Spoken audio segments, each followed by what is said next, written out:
પૈસા કે સંપત્તિથી કોઈ ભાગવત કથા થતી નથી. ભાગવત કથા કરવા માટે તો ભાગ્ય જોઈએ સાહેબ.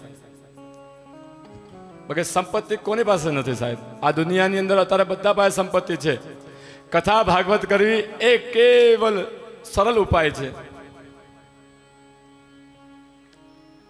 જેટલો લગ્નનો ખર્ચો કરો છો અડધો ખર્ચો કરી નાખો ને અડધા ખર્ચામાં કથા થઈ જાય ભાગવત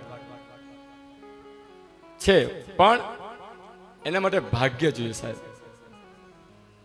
તમારું કર્મ સારું જોઈએ, તમારો પૈસો સારો જોઈએ, સંપત્તિ સારી હોય ને તો જ ભાગવત કથા તમે કરી શકો.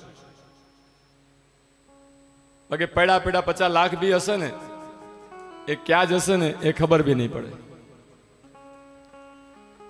તમારી ઉંમર થઈ 50-55 વર્ષ થઈને તમારા બેંકમાં 50 લાખ પડ્યા હોય, શું કામના છે? એ તમે 50 લાખમાંથી 10 લાખ કહીને તમારા પિતૃઓના મોક્ષાર્થે, તમારા પોતાના મોક્ષાર્થે શ્રીમદ ભાગવત કથા ન કરી શકો? કરી શકીએ સાહેબ, પણ એના માટે શું જોઈએ? ભાગ્ય જોઈએ. ભાગ્ય વગર તો કોઈ તાકાત છે કે કંઈ પામી શકે. તમારા બધાનું ભાગ્ય હશે તો તમે હરિદ્વાર ક્ષેત્રમાં આવ્યા.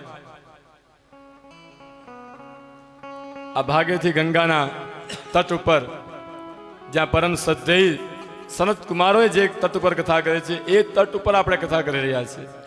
તારી એક એક પલ જાય લાખની,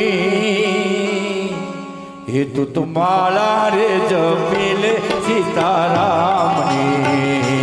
તારી એક પલ જાય લાખની, તું તો માળા રે જપી લે સીતારામની.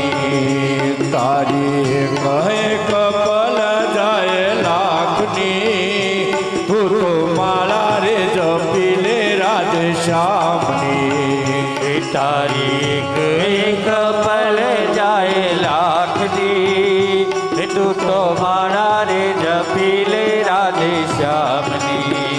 સાથે લાવ્યા શું લઈ જાશો, સાથે લાવ્યા શું લઈ જાશો.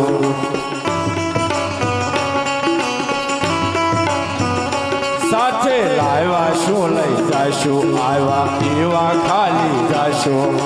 લાવ્યા શું લઈ જાશો, આવ્યા એવા ખાલી જાશો. જીવન ધન્ય રે બનાવો ભક્તિ ભાવથી, હું તો માળા રે જપી લે સીતારામની. જીવન ધન્ય રે બનાવો ભક્તિ ભાવથી, તું તો માળા રે જપી લે રાધે રામની. તારી એક પલ જાય લાખની, તું તો માળા રે જપી લે રાધે શ્યામની. તારી એક પલ જાય લાખની, તું તો માળા રે જપી લે રાધે શ્યામની.